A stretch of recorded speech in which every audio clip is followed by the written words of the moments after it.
하느님의 의로운 심판. 그러므로 남을 심판하는 사람이여, 그대가 누구든 변명의 여지가 없습니다. 남을 심판하면서 똑같은 짓을 저지르고 있으니 남을 심판하는 바로 그것으로 자신을 단죄하고 있기 때문입니다. 우리는 그러한 짓을 저지르는 자들에게 내리는 하느님의 심판이 진리에 따른 것임을 알고 있습니다. 그러한 짓을 저지르는 자들을 심판하면서도 스스로 같은 짓을 하는 사람이여, 그대는 하느님의 심판을 모면할 수 있으리라고 생각합니까? 아니면 하느님의 그 큰 호의와 관용과 인내를 업신여기는 것입니까? 그분의 호의가 그대를 회개로 이끌려 한다는 것을 모릅니까? 그대는 회개할 줄 모르는 완고한 마음으로 하느님의 의로운 재판이 이루어지는 진노와 불시의 날에 그대에게 쏟아질 진노를 쌓고 있습니다. 하느님께서는 각자에게 그 행실대로 갚으실 것입니다.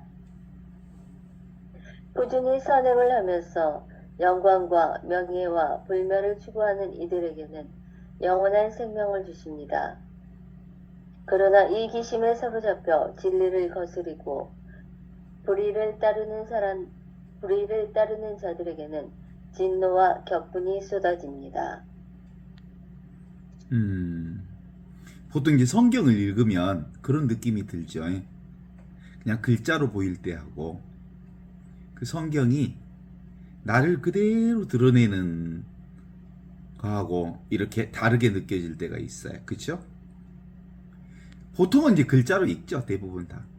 근데 실제로는 나를 드러내고 있는 말씀으로 보이는 것, 그게 되려면은 실제로 내가 분명해져야 나를 통해서 글자가 살아 숨지는 거예요. 그쵸? 오늘 보면, 그동안 이제 쭉 얘기했던 것이, 로마서는 실제로 그 신앙인들에게 있어서 가장 어려운 서간 중에 하나라고 그래요. 그래서 이 어려운 서간을 통독하기 위해서 100번, 200번을 읽은 사람도 있다고 그래요. 무슨 100번, 200번 읽는다고 해서 그 로마서가 통달이 될까? 택도 없는 소리지. 그거하고 상관없어요. 100번, 1000번을 읽어도 그냥 글은 글일 뿐이에요. 내가 살아있을 때 비로소 그 로마서의 말씀이 살아있는 거지. 내가 살아있지 않는데 무슨 글자를 100번, 1000번을 읽는다고 해서 로마서의 글씨가 살아 춤칠까? 그런 건 없어요. 지금 느끼는 것을 느끼는 그 무엇이 있죠. 우리는 지금 제 말도 느끼고 이 분위기도 느끼고 이 상황도 느끼고 있는 그 무엇이 있죠. 그게 나잖아요. 내가 분명해질 때, 느끼고 있는 내가 분명해질 때 비로소 글씨도 춤을 추고 세상의 온갖 변화와 경계들이 이제 그 변화하지 않는 이 자리에서 변화되는 모든 것들이 이제 들어오기 시작해요. 요즘에 그 얼마나 아름다워요. 계절의 변화를 보면. 계절의 변화를 느끼는 것을 우리가 즐거워하고 행복해하는 이유 중에 하나는 내가 그 변화를 경험하니까 그 벚꽃에 그리고 꽃들이 피는 것에 내가 기뻐하는 거죠. 내가 기뻐하는 거죠. 내가 나를 보고 기뻐하는 겁니다, 사실은. 그 이상도 그 이하가 아닙니다. 변화 없는 내가 변화하는 세상을 보고 기뻐하는 건데, 변화하는 내가 변화하는 세상, 그것이 바로 나를 드러내고 있기 때문에 그런 거지. 어때요? 벚꽃이 나라는 게 분명하잖아요, 요즘에. 봄이 활짝 이렇게 움직이는 것들을 이렇게 경험하면서 내가 이렇게 화사하게 피어오르는 것들, 땅이 풀어지는 것들, 새소리가 들리는 것들, 온갖 삶이 펼쳐지는 것들, 내가 펼쳐지는 거고, 내가 피는 거고, 내가 풀어지는 거고, 내가 숨쉬는 거고, 내가 움직이는 거잖아요. 나 움직이는 대상과 내가 사실은 하나로 드러나고 있다는 사실을 경험하고 있는 현실이지. 그죠? 지금 여러분의 몸과 마음이 뭐 하고 있어요? 여러분의 몸과 마음이 느껴지지요? 몸과 마음을 느끼는 그게 있어요. 그게 나예요. 그 나를 통해서 몸과 마음을 느끼는 거죠. 어때? 사는 게 행복해요? 그것이 뭐 행복하든 행복하지 않든, 그것은 행복이든 행복이지 않든 건 그건 변하고요. 그 행복하든 간 행복하지 않든 간에 그것을 경험하는 나는 늘 지금 여기 이 자리에 있는 거예요. 그러니까 말할 필요가 없어요, 사실은. 그리고 얘기할 필요가 없는 이것으로 살아요. 경험할 필요가 없는 이것으로 살아요.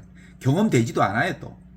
경험되지도 않고 느껴지지도 않고 보아지지도 않는 이것이 진짜 보고 듣고 느끼고 하면서 나를 경험하고 나를 느끼고 나를 살고 나를 이렇게 경험하면서 사는 거지. 요즘 새삼스럽게 느끼는 것 중에 하나는 지금 나는 내 삶에 아무런 문제가 없다는 것을 경험해요. 최상선을 살고 있는 거지. 그렇다고 일이 없는 건 아니에요. 그리고 삐그덕거리는 그 무엇이 없는 건 아니에요. 삐그덕거리는 그대로 내 인생이 나의 삶의 최상선이라는 걸 경험해요. 그쵸? 그런 것 같아요. 실제 나를 둘러싼 이 나의 본 성품은 아무 문제가 없어요.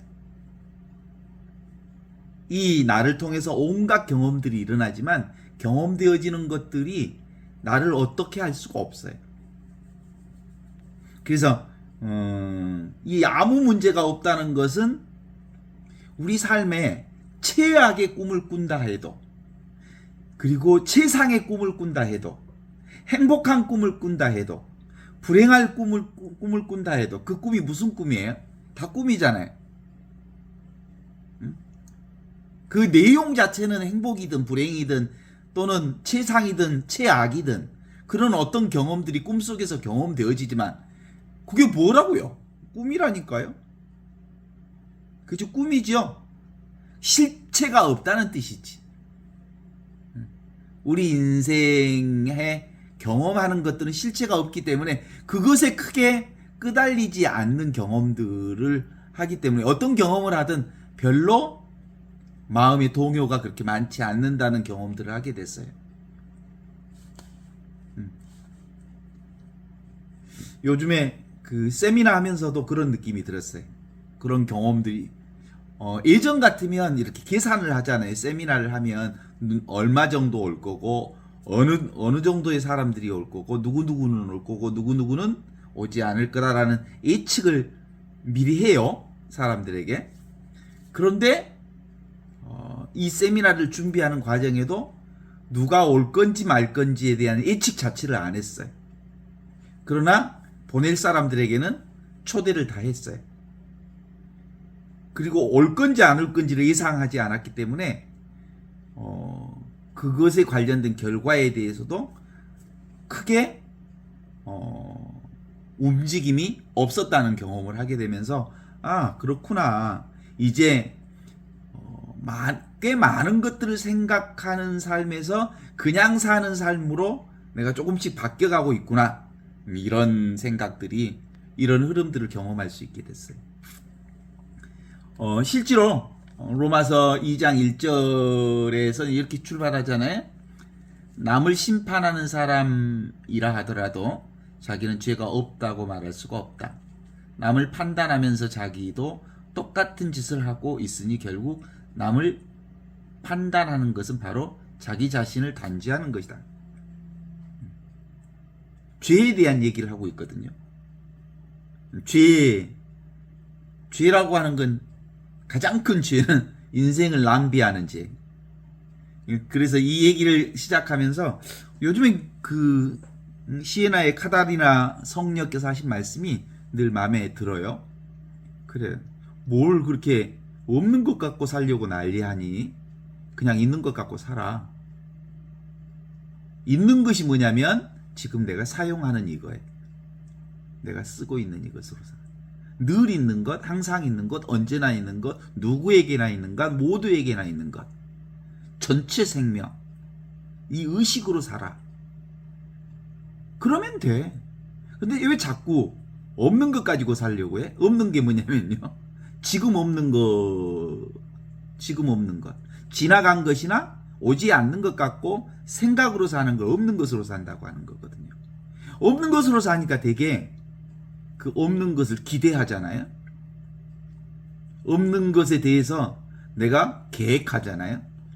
그럼 내가 의도를 해서 의지하고 계획하는 삶이 내 뜻대로 이루어지지 않으면 되게 욕망하거나 저항하는 방식은 내 삶의 욕망감만큼 힘들고 저항하는 저항감만큼 힘드는 인생을 우리가 경험할 수밖에 없어요. 그게 뭐예요? 지금을 살지 않는 것, 있는 것을 살지 않는 것, 없는 것 갖고 사는 것, 그게 죄예요. 우리 죄를 보통 어떤 행위에서 찾는 건데 실제로는 죄라고 하는 것은 뭔마 하지 않는 거예요. 지금을 살지 않는 게 죄라고. 딴 생각하고 사는 것. 과거 가지고 살고 미래 갖고 사는 것. 이게 죄예요. 에덴 동산에 선악과 따먹는 죄. 그게 바로 지금 있는 것 갖고 살지 않고 선택한 거예요. 선택. 자기 의지로 이것은 보암직스럽고 먹음직스럽고 탐스러워서 이걸 먹으면 눈이 밝아지리라고 하는 어떤 기대를 가지고 지금을 살지 않고 미래를 향한 어떤 선택을 하기 시작하면서 죄가 시작된 거란 말이에요. 그죠? 선택하지만 않았더라면, 미래를 향한 선택을 하지 않았더라면 그냥 있는 그대로 아담과 하와는 파라다이스에서 오리지널 블레싱, 온 축복을 그대로 살고 있었을걸요? 그쵸? 그런데 실제로 미래를 기대한 거예요. 하느님처럼 밝아지려고 하는 어떤 자기 의지를 가진 거예요. 그럼 지금은 밝지 않다는 자기 생각이 있었던 거지. 그죠? 네. 지금은 안 밝으니까 밝은 무엇을 추구한 거지. 보암직스럽고 먹음직스럽고 탐스러운 어떤 것. 그게 뭐예요? 대상 경계에 천착한 거죠. 의지하는 거고 의존하는 거고 눈에 보이는 어떤 것에 의탁하는 거죠. 그게 뭐예요? 거기에다가 이제 추구하는 추구심이 생긴 거란 말이에요. 그게 지금을 살지 못하게 하는 죄야. 현존하지 않으면 그게 죄. 그래서 C.S. 루이스라고 하는 미국의 철학자이면서 영성가였던 그분은 뭐라고 죄를 규정하냐면 죄는 규정될 수 있는 게 아니다라고 얘기를 하죠. 선과 악이라고 하는 게 따로 없어요. C.S. 루이스는 그렇게 얘기합니다. 보통 인간들은 선한 의지를 가지고 무언가를 하다가 자기 꾀임에 빠져서 악행을 하게 된 거예요. 보통 세상의 악은 어떻게 나오냐면 처음부터 악한 의도를 가지고 있지 않아요. 뭔가를 좋은 의도를 가져요. 그렇죠? 사람들에게 행복을 주겠다. 또 누군가를 돕겠다. 무언가를 하겠다. 라고 하는 선한 의도로 하던 그 행위가 이제 자기 의지로 바뀌어버린 거예요. 그러니까 자기 의지로 하기 시작하면서 이제 원래부터 있던 본성 의식으로부터 벗어나게 되는 거예요. 사실은 천질은 불이하다고 하는 말 들어보셨잖아요. 원래부터 있던 이건 무심해요. 아무것도 하지 않아요. 텅 비어 있어요. 그죠? 그래서 모든 걸 그냥 비추고 있는 의식일 뿐이에요. 그런데 기본적으로 이 C.S. 루이스가 말하는 것처럼 뭐예요? 인간이 무언가 좋은 의도를 가지고 하는 그 과정이 악을 만들어낸다. 인간의 행위가 악을 만들어내는 거예요. 그쵸? 그래서 자기 의도가 곧 본래 있던 본성 의식을 거스리게 되는 거예요. 그러면서 이제 기대하게 되고 탐하게 되고 저항하게 되고 자기 의지에 맞지 않으면 밀어내고 자기 욕망에 맞는 것은 끌어당기고 하면서 삶의 힘듦이 시작되는 거지. 자기 것 갖고 살아. 자기 것 갖고 살아. 원래 있는 것 갖고 살아. 자기 게 뭐라고요? 자기 것. 원래 있는 것. 누구나 다 쓰는 거. 다 쓰고 누구나 다 쓰고 있기 때문에 실제로 따로 그 뭐라고 설정할 수 없는 그것으로 산단 말이지.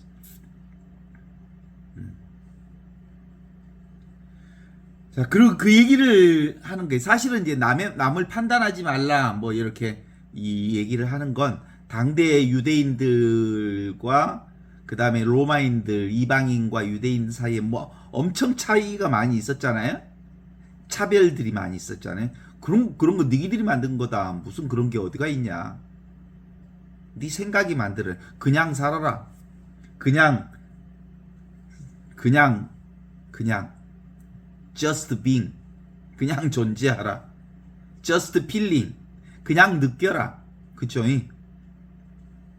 이게 바로 최상선을 사는 유일한 방법인데 당대 이제 그 바울 사도가 살던 당대 상황은 늘 이방인과 유대인 간의 차별과 차이의 문제가 가장 큰 문제 중에 하나였기 때문에 판단과 분별과 그리고 당대의 그런 생각들에 빠져 있는 그 부분을 정확하게 보셨겠죠?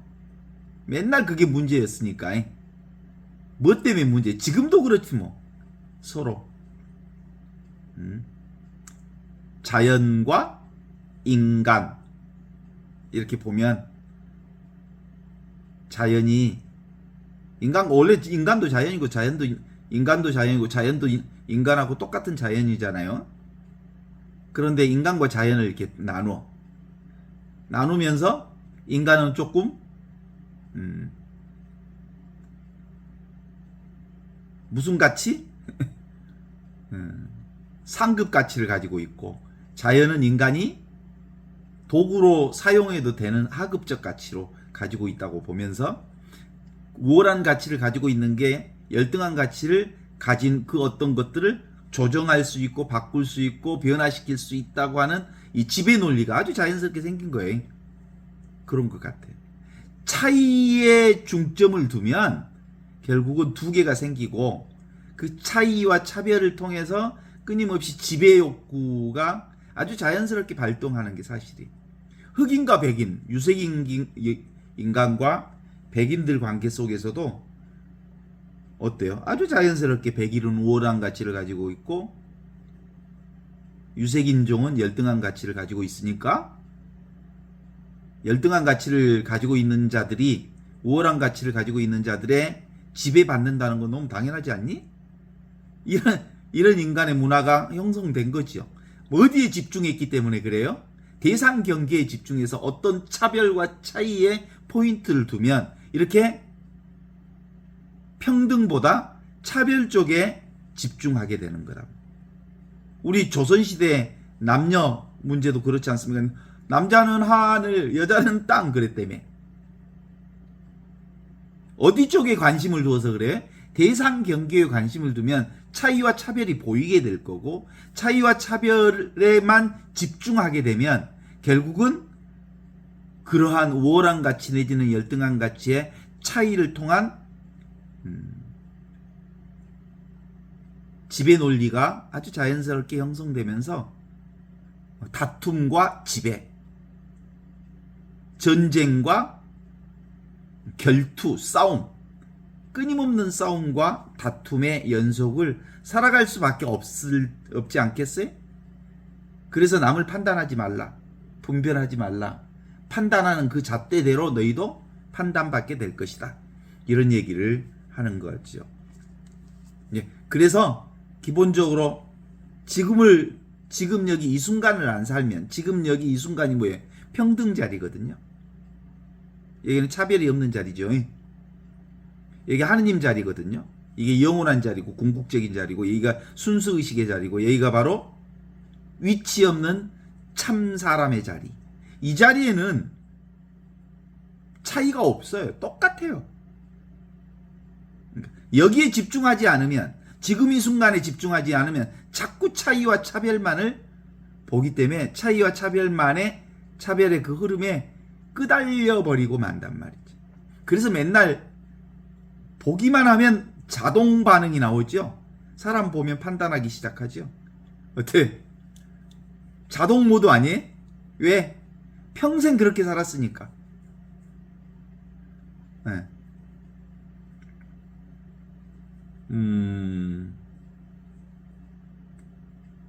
결국은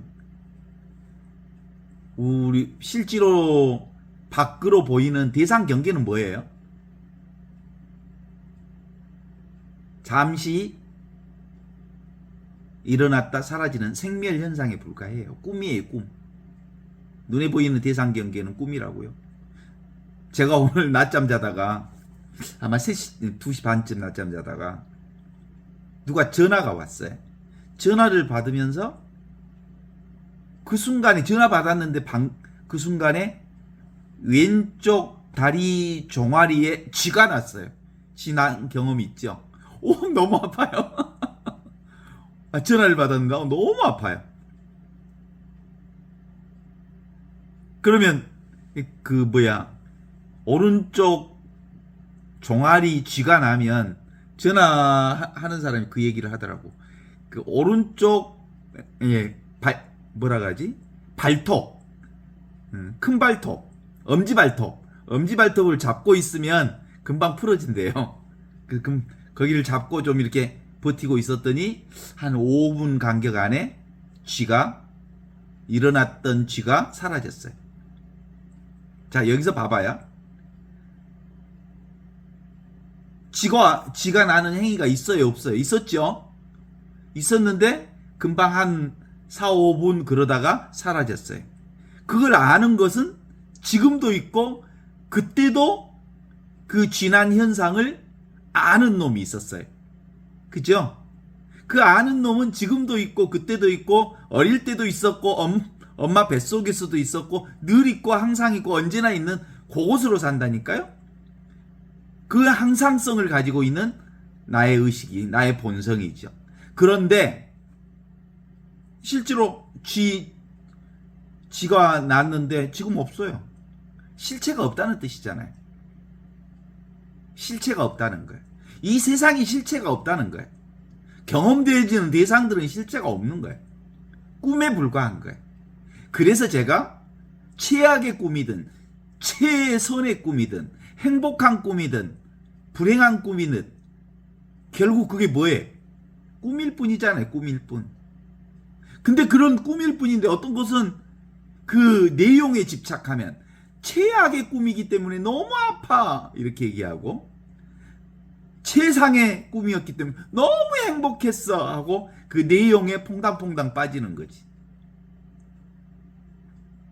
그래서 오늘 노마서에 나오는 것처럼 남을 판단하는 사람이라 하더라도 자기는 죄가 없다고 말할 수 없습니다. 남을 판단하면서 자기도 똑같은 짓을 하고 있으니 결국 남을 판단하는 것은 바로 자기 자신을 단죄하고 심판하는 일입니다. 그죠? 이 얘기 속에는 뭐가 들어있네? 자업자득인 거죠. 지가 짓고 지가 받는 거죠. 자승자박이죠. 그죠? 자기가 생각하고 자기가 힘들어하고 자기가 모든 것들을 만들어내는 거지. 이렇게 나와 남을 나누면 판단하게 돼 있어요. 나와 남을 나누니까 판단하는데 실제로 결과적으로 누구를 판단한 거예요? 내가 나를 판단한 거지. 그렇죠?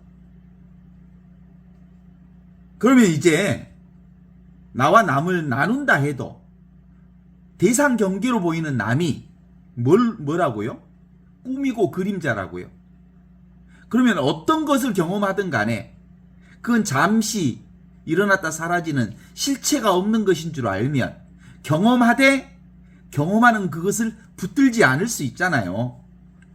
안 붙드니까 그 대상 경계로부터 다른 사람으로부터 이웃으로부터 끌려다니지 않을 수 있거든. 그리고 쥐가 났는데 쥐가 난 것을 충분히 경험하죠. 내가 뭐 지난 것을 안다고 해서 아는 이것이 있다고 해서 지나는 것이 조금 편해지거나 그렇지 않아요. 너무 아파요. 너무 아파요. 지나면 진짜 아파요. 그런데 아픈 것은 일어났다 사라지지만 아픈 것을 경험하는 이놈은 사라지지 않는 영혼성을 가지고 있는 그거라고요. 그게 나의 본성이라고요. 그쵸? 그래서 온갖 내가 경험하는 것은 꿈일 뿐이라고 하는 것을 알면 조금 편해지지 않을까 하는 생각이 드는데 어때, 동의하십니까?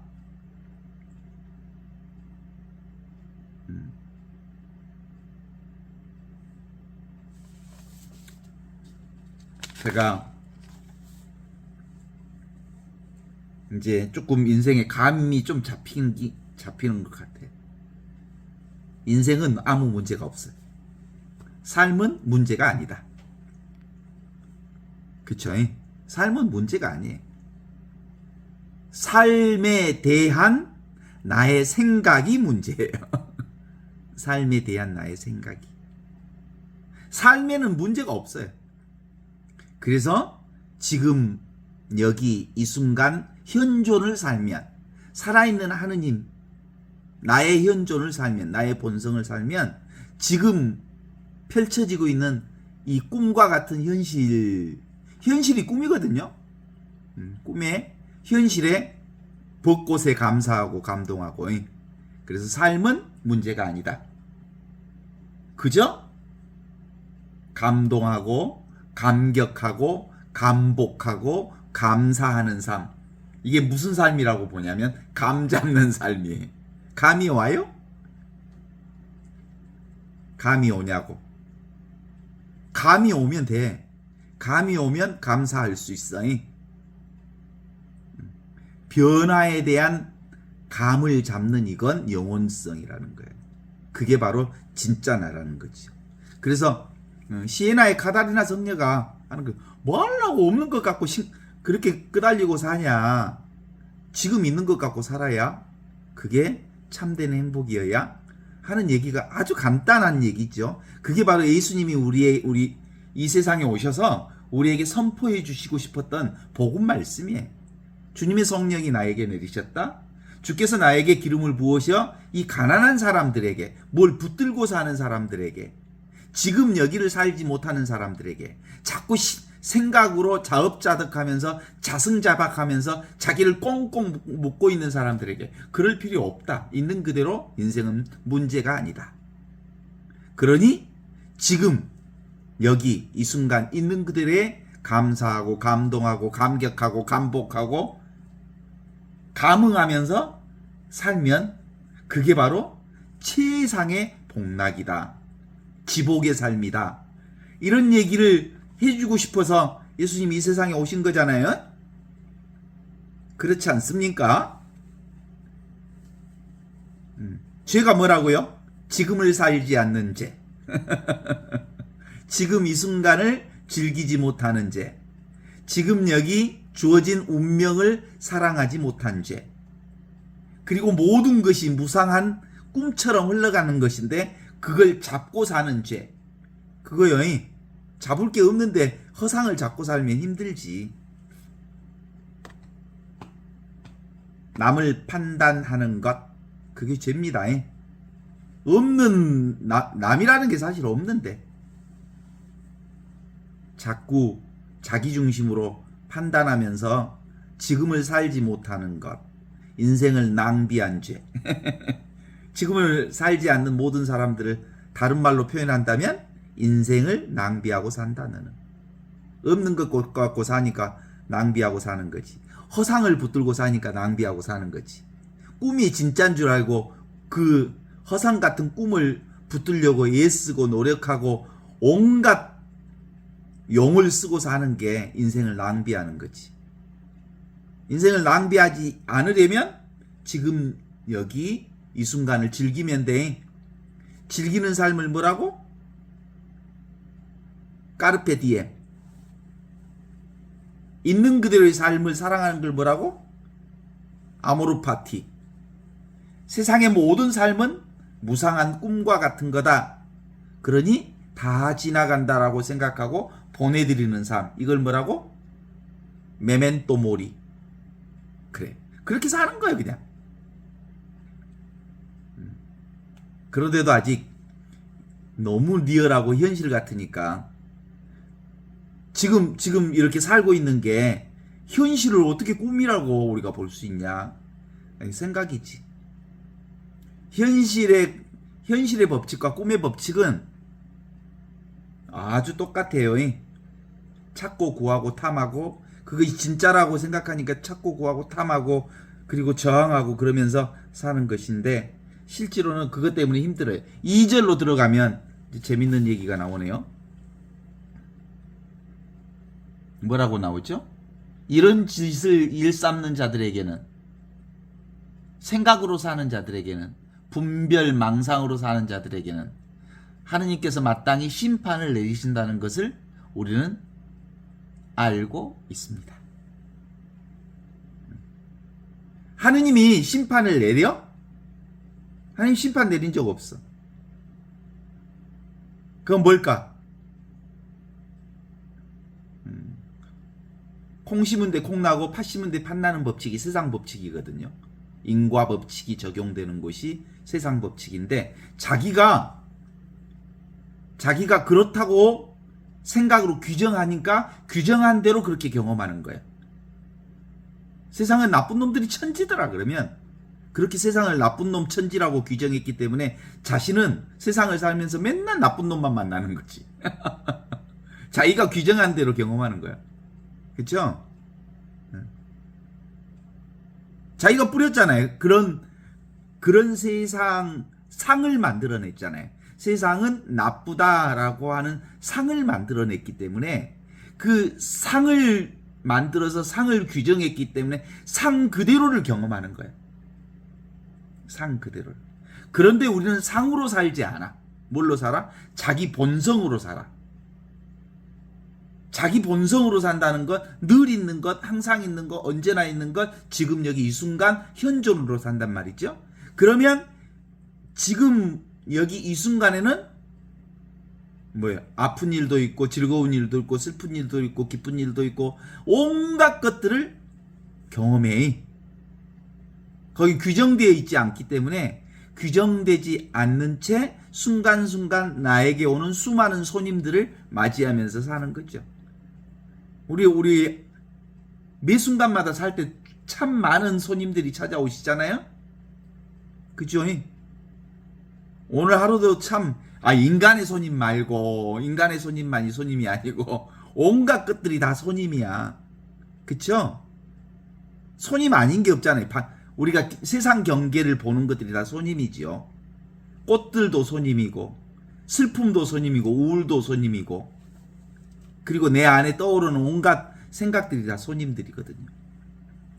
그래서 사실은 2절은 아주 자연스럽게 아는 거죠. 뭘로 알아요? 이렇게 분별 망상을 일삼는 자들은 하느님께서 마땅히 심판을 내리신다는 것을 알고 있습니다. 하느님이 심판 내리는 게 아니라 지가 저를 심판 내리는 거지. 자기가 자기를 두드러 패는 거지. 그게 자승자박이라고 하는 거잖아요.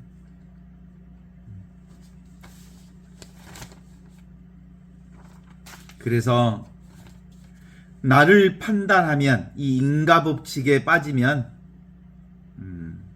인과법칙대로 심판하게 되는 것이어서 그래서 이제 예수님도 이런 인과법칙을 근거로 해서 또 말씀도 주시고 그러잖아요. 너 용서받고 싶냐? 그럼 너 남 용서해 주라. 그래.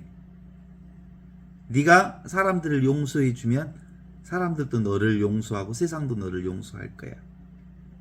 너 사랑받고 싶냐? 그럼 사랑해줘라? 그럼 네가 사람들로부터 관심받고 인정받고 싶니? 그러면 세상 법칙대로 한번 해봐. 세상 법칙은 인과 법칙이 적용되니까 어떻게 하면 사랑받고 관심받을 수 있어? 다른 사람들을 지극정성으로 사랑해주고 인정해주고 관심을 주면 자연스럽게 그의 관심이 나에게로 와. 이게 인과 법칙이니까. 그런데 진리를 사는 방법은 인위적으로 이렇게 사랑하고 용서하고 막 그러는 게 아니라 필요에 따라서 사랑도 하고 용서도 하고 관심도 하고 인정해 줄 수 있지만 사랑받기 위해서 사랑을 하거나 관심 받기 위해서 관심을 주거나 그럴 필요가 없다는 거예요. 그죠? 그렇습니다. 천지불인이라. 하늘은 정말 인정머리가 없어. 그래서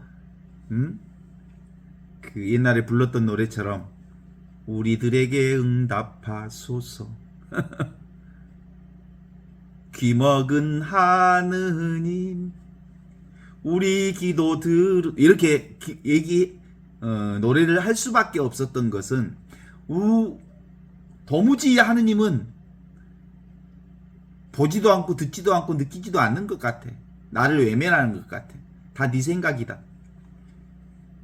실제로는 하느님은 귀먹은 것 같으면서 모든 것을 보고 있고 보지 않는 것 같으면서 모든 걸 다 보고 있고 네가 지금 무슨 말을 할지 입술에 혀를 떼기도 전에 네가 무슨 말을 할지도 알아. 네가 무슨 생각을 하고 있는지도 하느님은 익히 다 알아. 말 이전에 그것이니까. 느낌 이전에 그것이 하느님이니까. 하느님은 사실은 느낌 이전, 생각 이전, 말 이전, 상이 드러나기 이전 성이 바로 하느님이고 나거든. 그 다음에 3절로 들어가면 3절도 재밌어. 자기도 같은 짓을 하면서 남이 그런 것을 한다고 심판하는 자가 있는데 그런 자가 하느님을 심판을 면할 것 같습니까? 이렇게 얘기합니다. 지가 남을 심판했으니까 인과법칙에 따라서 지도 심판받아야지. 그렇지 않습니까? 당연하죠. 인과법칙을 믿으면 믿는 대로 그렇게 경험할 수밖에 없어. 내가 자꾸 사람들을 분별하고 심판하고 살면 내가 분별하고 심판한 만큼 나도 남으로부터 분별받고 심판받으면서 살게 되어 있는 게 당연지사 아니겠습니까? 그럼 내가 분별하지 않으면 남들이 나를 심판하든 분별을 하든 그게 나와 상관없어. 그건 지 생각이다 그러는 거지. 신경 안 쓰는 거죠. 그죠? 내가 분별하지 않기 때문에. 어때요? 판단, 분별, 심판, 그리고 시뮬레이션을 하고 만들어내고 예상하고 이런 마음들이 결국은 악을 만들어내는 겁니다. 의도하는 인간의 행위가 사람을 불편하게 합니다. 그렇죠? 내가 의도하는 내가 있다는 거죠. 생각하는 내가 있다는 거고요. 판단하는 내가 있다는 거고요. 심판하는 내가 있고 언어로 규정하는 내가 있고. 그러니까 규정하는 내가 있고 판단하는 내가 있으니까 결국은 규정한 대로 그가 콩 심은 데 콩 나고 팥 심은 데 팥 나는 것처럼 그걸 받게 돼 있단 말이야. 그래서 힘든 거지. 그런데 지금 여기 이 자리에는 분별하는 나도 없고 분별하는 대상도 없고 분별하는 행위도 없어. 모두 다 하나이기 때문에 그래. 분별하는 자도 분별하는 대상도 분별하는 행위도 다 지금 여기 이거요. 그래서 삼위일체 하느님의 신비라는 게 아주 어렵지 않게 이제 일상 안에서 늘 경험하는 거예요. 보는 자와 보는 대상과 보는 행위가 삼위일체예요. 느끼는 자와 느끼는 대상과 느끼는 행위가 삼위일체로 이렇게 경험되는 거예요. 맛보는 자와 맛보는 대상과 맛보는 행위가 하나로 경험되어지는 거예요. 그전에는 맛보는 자 따로 있고 맛보는 대상이 따로 있고 맛보는 행위가 따로 있다고 생각했잖아요. 그쵸? 우리는 그러니까 매 순간마다 삼위일체를 사는 거지. 삼위일체가 이거거든요. 자, 이 손가락 보이죠? 보는 자와 보는 대상과 보는 행위가 똑같아. 하나야, 하나. 이게 삶이야. 그쵸? 요게 성체야. 그래서 우리가 늘 성체 변화를 살아가는 거지. 어떻습니까? 따라서 분별하는 모든 것들은 다 뭐예요? 요게 문제지, 요게. 열심히 하려는 게 문제지. 용 쓰는 게 문제지. 아무것도 안 하면 안 하는 대로 잘 돼요. 안 한다는 것은 뭘 하지 않는다는 게 아니고 안 하는 이것으로 산다고요. 무위자연할 때 무불이 하지 않는 바가 없음을 깨달아 하는 거죠. 무위, 무불이라고 들어보셨죠? 하지 않았더니 하지 않는 바가 없더라. 내가 하지 않으니까 누가 한다고? 그리스도가 한다고. 하느님이 하신다고. 우리의 본성 자체가 생명 자체가 이렇게 펼쳐내고 있다는 걸 드러내고 있는 거죠. 그동안 우리가 어떻게 사셨습니까? 자기라고 하는 내가 따로 있다고 하는 이 자기라는 족쇄에 묶여서 죄를 짓고 산 거예요. 내가 있으니까 남이 있지. 바보야. 내가 따로 있다고 규정하기 때문에 남이 너무나도 분명하게 있어서 내가 남과 비교하게 되고 내가 남과 비교하면서 나의 삶에 온통 헝클어진 삶의 수많은 것들을 경험하게 되는 거지. 그러니까 무슨 족쇄를 차고 살아? 인간들은 대부분 나라고 하는 족쇄에 묶여서 살고 있어. 보통 큰 족쇄가 아니에요, 이게. 그래서 이걸 뭐라고 그래? 전부 발에다가 족쇄 차고 있으니까 죄인이지. 지금을 안 살고 망상을 살고 있으니까 없는 것 갖고 사니까 힘들지. 그냥 있는 것 갖고 살아. 그 있는 것을 뭐라고 해? 내 살림살이라고 해. 진짜 내 살림살이. 진짜 내 살림살이는 아무것도 없어. 아무것도 없는 이 살림살이로 살면 자유로워. 나는 그래서 그때 몰랐던 게 참 신학교 때 참 좋은 노래를 배웠는데 그때 몰랐던 게 그래. 그 느낌은 참 좋았어요. 사제여 그대는 누구인가? 그대는 아무것도 아니면서 모든 이의 모든 것이니라. 뭐 이런 노래 막 불렀다고요. 뭔 노래가 그렇게 철학적이고 뭔가 긴가민가한 노래네 그랬는데 알고 봤더니 이거예요. 아무것도 아니기 때문에 모든 것을 경험하는 옴니부스 옴니아.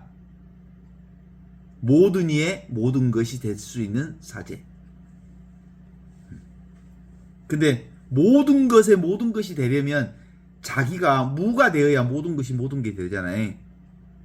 근데 나는 신부다 하고 신부라고 하는 자기 정체성이 너무 분명해 버리면 신부한테 가서 사람들이 말 걸기가 너무 어렵잖아.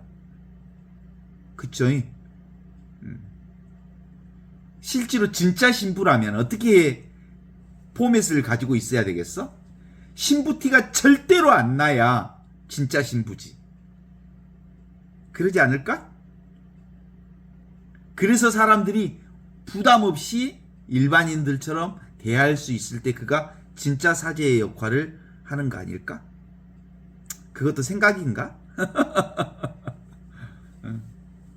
그렇지. 어떻든 간에 우리는 근본적으로 세상의 온갖 것들을 다 경험하지만 다 경험하는 모든 것들은 다 꿈과 같은 것들이라고 하는 것들을 안다면 너무 집착하지 않아도 될 것 같지요? 그래서 죄라고 하는 것을 우리가 너무 크게 생각할 필요는 없을 것 같아요. 오늘 4절로 한번 들어가 보겠습니다. 더구나 사람을 회개시키려고 베푸시는 하느님의 자비를 깨닫기는커녕 오히려 그 크신 자비와 간용을 인내를 업신여기는 자가 있다니 말이 된 말입니까?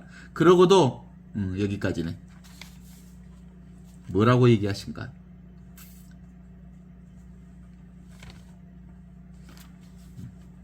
회개가 뭐예요? 회개. 성의 자기 본성 자리로 돌아가는 게 회개예요. 상을 보는 눈이 자기 본성을 보는 눈을 깨달아 발견하는 게 회개예요. 회개. 없는 것 갖고 살다가 이제 본래부터 있는 이것으로 사는 게 진짜 회개예요. 자기 본 살림살이, 원래부터 있던 내 살림살이. 원래부터 있던 살림살이가 좀 분명합니까, 여러분들? 자기 살림살이로 살고 있죠, 다들? 아직도 남이 씹던 껌이나 씹고 앉아 있는가 모르겠어. 그거 좀 존심상하지 않아요? 나로 안 살면? 응? 내가 나로 살아야지 왜 남 흉내 내면서 살 필요가 없잖아. 남의 씹던 껌 씹고 살 필요가 없잖아. 그건 인생을 낭비하는 일이거든. 지금을 살지 않는 건 다 남의 씹던 껌 씹고 사는 거야. 지금 이 순간을 살지 않으면 다 남의 씹던 껌 씹는다니까? 생각으로 사는 거고, 분별로 사는 거고, 심판하면서 사는 거고, 그러는 거니까. 그래서 지금을 사는 유일한 방법은 just being, 그냥 존재하는 거예요. just feeling, 그냥 느끼는 거예요. 그죠? just testing, 그냥 맛보는 것. 그냥 경험하는 것. 그래서 그것이 설령 쓴 것을 맛본다 해도 최상선을 맛보는 거예요. 내가 딱 맞는, 내 입맛에 딱 맞는 것을 맛보는 것도 사실은 내가 경험할 수 있는 최상선을 경험하는 거지. 그래서 바로 지금 여기 이 순간의 나로 산다는 게, 직접적인 이걸로 산다는 게, 원래부터 있는 것, 이미 있는 것, 항상 있는 것, 언제나 있는 것, 누구나 쓰고 있는 것, 모두가 쓰고 있는 것, 항상 있는 것, 어디에도 빈틈없이 존재하는 이것으로 사는 것. 이게 그 일초직입 열애지라고 그러더라. 틈도 새도 없이 다 이걸로 가득 차 있으니까 그래. 고개를 여기를 돌려도 이거고, 저기를 돌려도 위를 봐도 이거고, 아래를 봐도 이거고, 자도 이거고, 일어나도 이거고. 그죠? 그러면 이게 분명해지면, 이게 이제 감 잡아지면, 이래도 감사, 저래도 감사, 일어나도 감사, 자빠져도 감사, 코가 깨져도 감사. 그렇게 가능하죠. 감이 잡혔으니까. 감을 못 잡으니까 자꾸 생각으로 뭘 살려고 하는 거지. 감이 왔어? 내 살림살이가? 자기 살림살이가 감이 왔냐고요?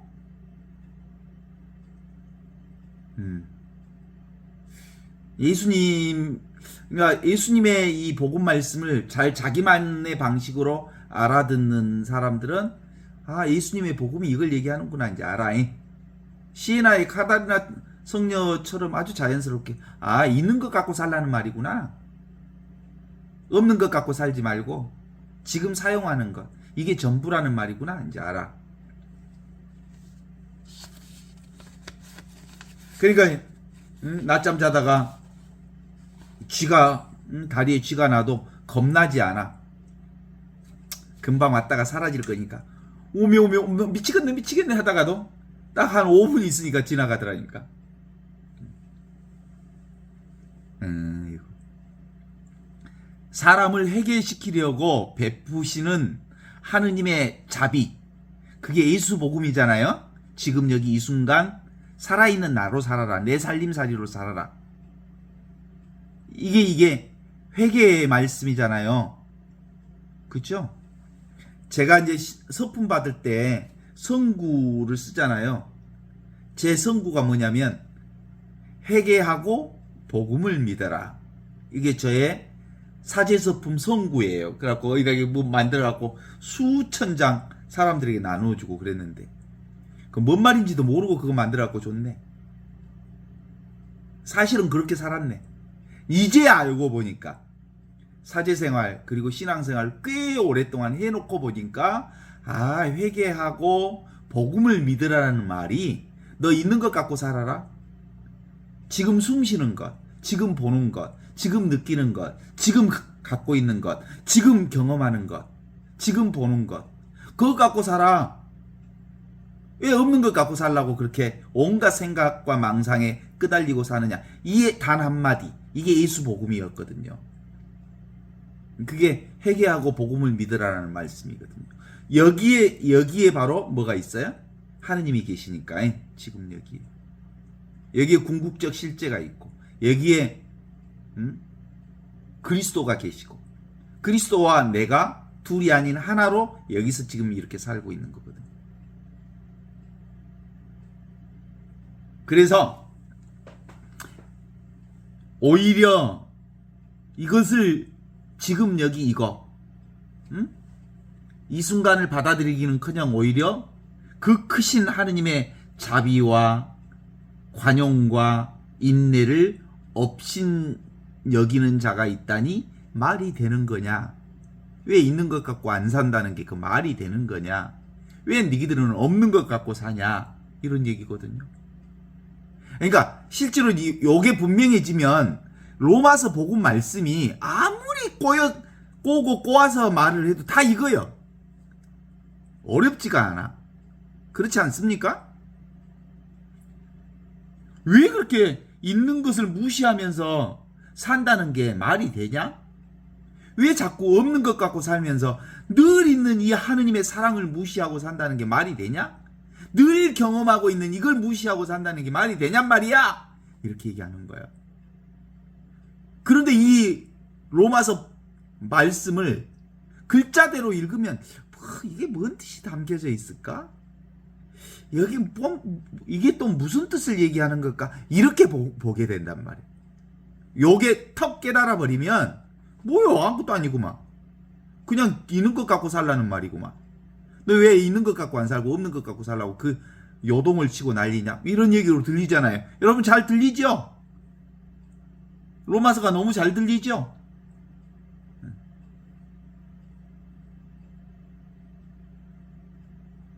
있는 것 무시하면서 없는 것 갖고 산다고 그게 말이 되냐? 이런 얘기. 너 우울하다며. 너 우울해? 자, 우울하다고? 그래. 진짜 그 우울감이 실제로 있냐? 물어봐. 그러면 그래, 나 우울하긴 한데 그 우울감이 정말 실제할까? 아니네. 내 생각이 만들어냈네. 내가 만들어낸 내 우울감이네. 너 행복하다며. 지금 그 행복감이 있냐? 잠시 행복감이라고 하는 것이 일어났다 사라져. 실체하지 않는 거예요. 그러니까 경험하지만 실제하지 않다는 거예요. 우울감을 경험하지만 우울감이 실제하지 않아. 기쁨이 있어. 기쁨을 경험해. 그런데 기쁨이라고 하는 것은 잠시 일어났다 사라지는 거지. 그건 실제하지 않는 거예요. 그 기쁨을 경험하는 놈이 실제하는 거지.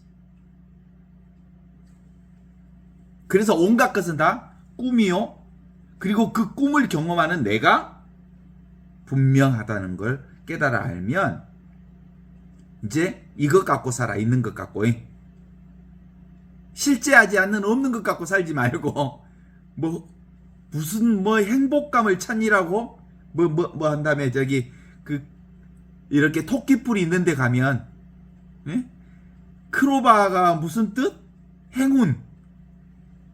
행운을 찾기 위해서 세이크로바가 뭐라고? 행복이라며. 수많은 행복을 짓밟으면서 행운을 찾기 위해서 돌아다닌다. 누가 그렇게 해석을 하더라고. 맞는 말이지. 찾고 돌아. 원래 있는, 지금 있는, 항상 있는 자신의 존재의 행복을 짓밟으면서 행운을 찾아 쫓아다니는 인간의 어리석음을 그렇게 표현하고 있는 거지.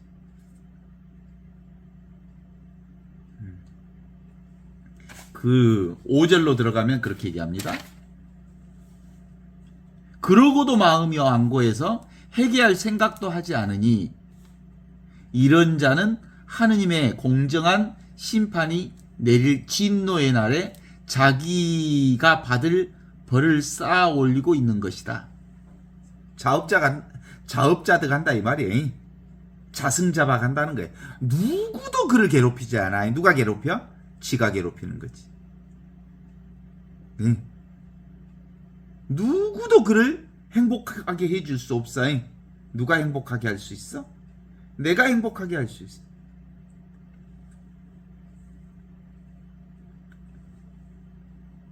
따라서 악은 실제하지 않는다.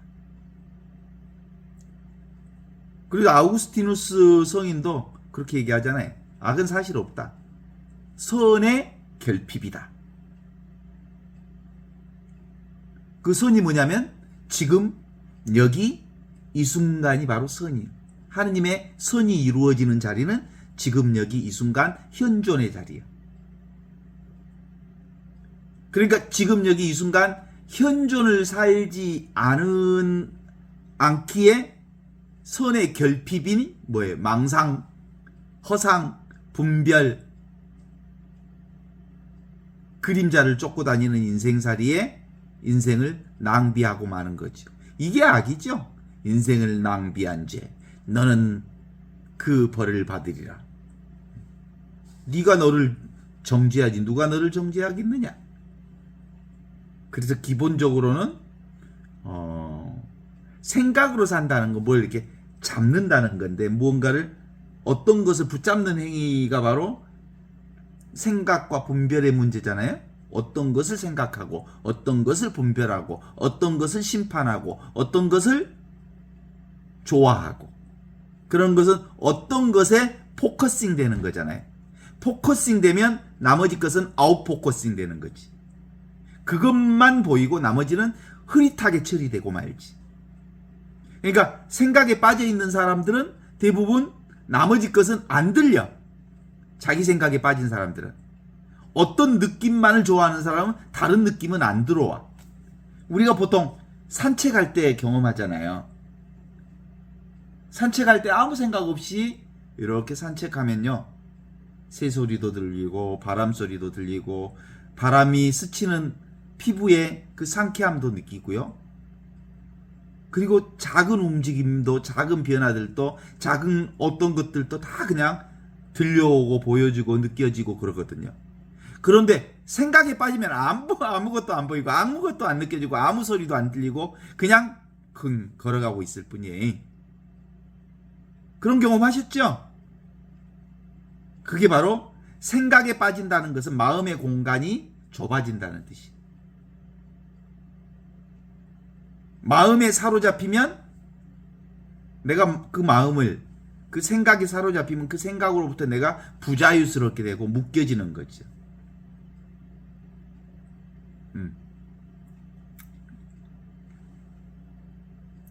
이게 마음을 딱 내려놓으면 지금 이 순간에 있으면 여기가 바로 오메가 포인트.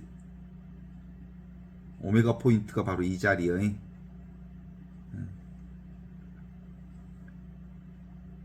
여기 알파요, 오메가요, 처음이요, 마침이요, 모든 게 다 이 자리에서 출발하고 이 자리에서 도착하고 이 자리가 시작점이면서 마침 자리이면서 시작과 마침이 둘이 아닌 거예요. 그래서 이제 그리스도교가 아주 단순해지기 시작해. 이제 그리스도교의 신학책을 읽으면 너무 쉽게 와. 그전에는 강생의 신비와 부활의 신비와 뭐 재림이 그리고 그 모든 것이 언어가 다 다르기 때문에 다른 어떤 현상들로 경험하는 것처럼 이해하려고 했잖아요. 그런데 이게 분명해지면 뭘로 보여? 예수 탄생이 예수 부활과 둘이 아니야.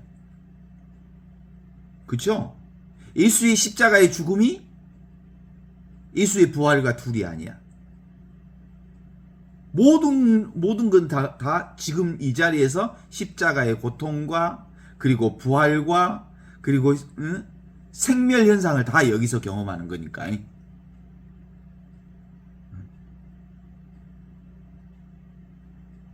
고요한 밤, 거룩한 밤 이렇게 노래 부르는 것과 알렐루야 하는 알렐루야 노래가 사실은 내용은 다르지만 사실은 실제로는 지금 여기 이걸 얘기하는 거예요. 살아있는 하느님을 얘기하는 거잖아.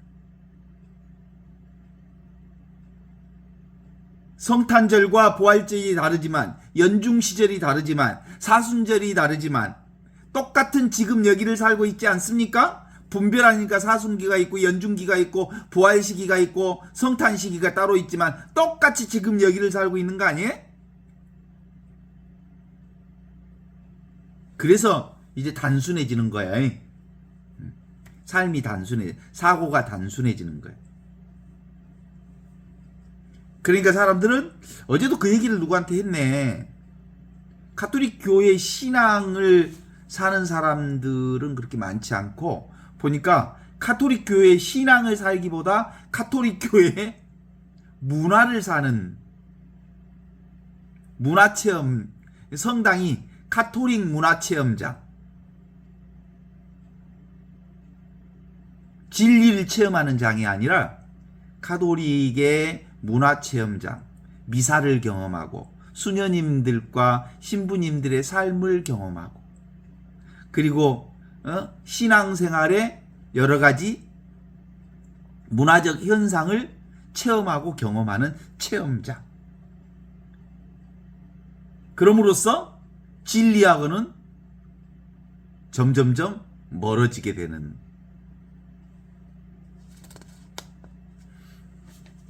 그 6절을 한번 읽어보겠습니다. 2장 6절.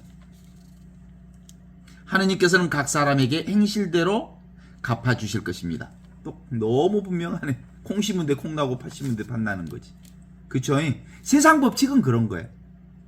행실대로 갚아줄 것이다. 근데 그 행실대로 갚아주는 것이 누가 갚아주는 거예요? 하느님이 벌 주는 게 아니라고. 하느님 벌 주시는 분이 아니라고. 자업자가 하는 거라고. 자승자박 하는 거라고.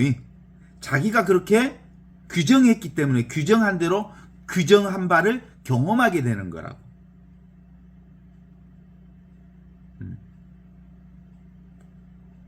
따라서 세상의 모든 현상 그 자체가 꿈인 줄 알면 어떤 꿈을 꾸든 그 실체가 없는 것인 줄 알기에 온갖 것들을 다 경험하지만 그 온갖 것들을 경험하면서 그 온갖 것들에 끄달리지 않는 대자유를 살게 될 수 있도록 예수님의 복음, 주님의 성령이 나에게 내리셨다 하시면서 우리에게 주신 그 복음 말씀이 이거예요. 보이는 것과 보이지 않는 것은 성령으로 하나여야, 그치? 이게 삼위일체 신비여야 성령의 눈 안목이 열리면 보이는 것과 보이지 않는 것이 똑같아야, 그쵸?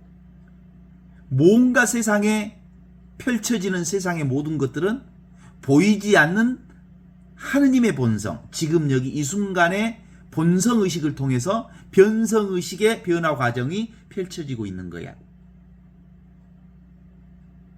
그쵸? 그러니까 기본적으로 내가 따로 있다고 생각한 사람들은 따로 있는 내가 뭘 만들어내? 남을 만들어내지. 내가 있으니까 남이 만들어지지. 내가 있으니까 나 아닌 대상이 있는 거지. 내가 있으니까 나 아닌 네가 있는 거지. 오늘 우리가 그 톨스토이 단편선에 단편선 하나를 읽을 테인데 아시리아의 왕 얘기가 나와요. 그 아시리아의 왕이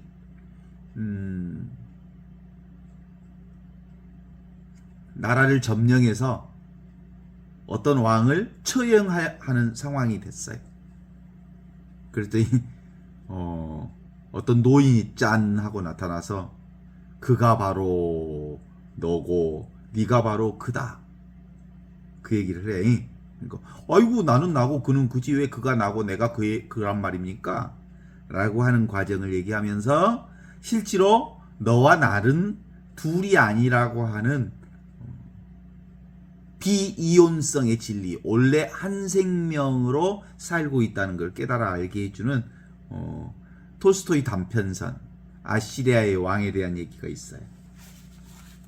결국은 그걸 깨달아 아는 겁니다. 그쵸? 이 세상과 나는 둘이 아니요. 그쵸? 내가 이 세상이고 이 세상이 나요. 내가 오늘 벚꽃을 보고 있다면 그 벚꽃이 따로 있는 게 아니라 내가 벚꽃을 통해서 나를 경험하고 있는 거예요. 그쵸? 7절을 한번 읽어보겠습니다. 7절은 이렇게 나옵니다. 꾸준히 선을 행하면서 영광과 영예와 불멸의 것을 추구하는 사람들에게는 영원한 생명을 주실 것이고, 꾸준히 선을 행하면서, 여기서 꾸준히 선을 행한다는 말이 선을 향한 어떤 발걸음이 따로 있는 게 아니고 지금 여기 이 순간을 살면 이게 선이요. 있는 것으로 살면 없는 것 갖고 살지 말고 늘 쓰는 것, 항상 쓰는 것, 남도 쓰고 나도 쓰고 모두가 쓰는 것, 이 한 생명, 의식, 이것으로 살면 영예와 영광과 불멸의 것을 추구하는 사람들에게는 이 영원한 생명을 경험